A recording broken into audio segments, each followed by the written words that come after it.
காலத்துல அவங்களுக்கு கொடுத்த சீதனமாவும் காட்டணும் அப்படின்னு ரெண்டையும் பேலன்ஸ் பண்ணி ஆர்ட் ஒர்க்குங்கிறது எல்லா இடத்துலயும் 100% கொடுத்துருக்காங்க இந்த படத்தோட ஆர்ட் டீம் அண்ட் ஆக்டர்ஸோட costume designs.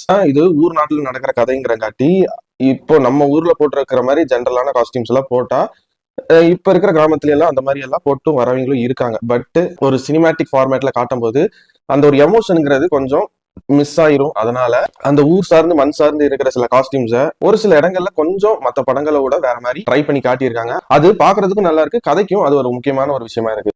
Radhika சரத்குமாருக்கு makeup போட்டவங்களோட work மேக்கப்னே தெரியாது, ஏன்னா அந்த அளவுக்கு ஒரு ரியலிஸ்டிக்கான ஒர்க்கு.